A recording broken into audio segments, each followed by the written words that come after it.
Hi welcome to coffee ನಾಡು ಕನ್ನಡ ಲಾಗ್ಸ್ಗೆ ಎಲ್ರಿಗೂ ಸ್ವಾಗತ and good morning. ನಾನಿವತ್ತು ಚಟ್ನಿ ಮಾಡ್ತಾಯಿದ್ದೀನಿ, ಚಪಾತಿ ಚಟ್ನಿನ. ಚಟ್ನಿ ಮಾಡಲಿಕ್ಕೆ ನಾನಿಲ್ಲಿ ಹಸಿರುಮೆಣ್ಸಿಕಾಯಿ ಮತ್ತು ಬೆಳ್ಳುಳ್ಳಿನ ತೊಗೊಂಡಿದ್ದೀನಿ.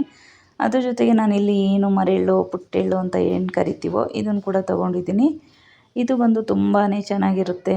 ಆ್ಯಂಡ್ ಅದ್ರ ಜೊತೆಗೆ ಹುಳ್ಳಿಕಾಳು ಕೂಡ ತೊಗೊಂಡಿದ್ದೀನಿ, ಸ್ವಲ್ಪ ಹುಣ್ಸೆಹಣ್ಣು ತೊಗೊಂಡಿದ್ದೀನಿ.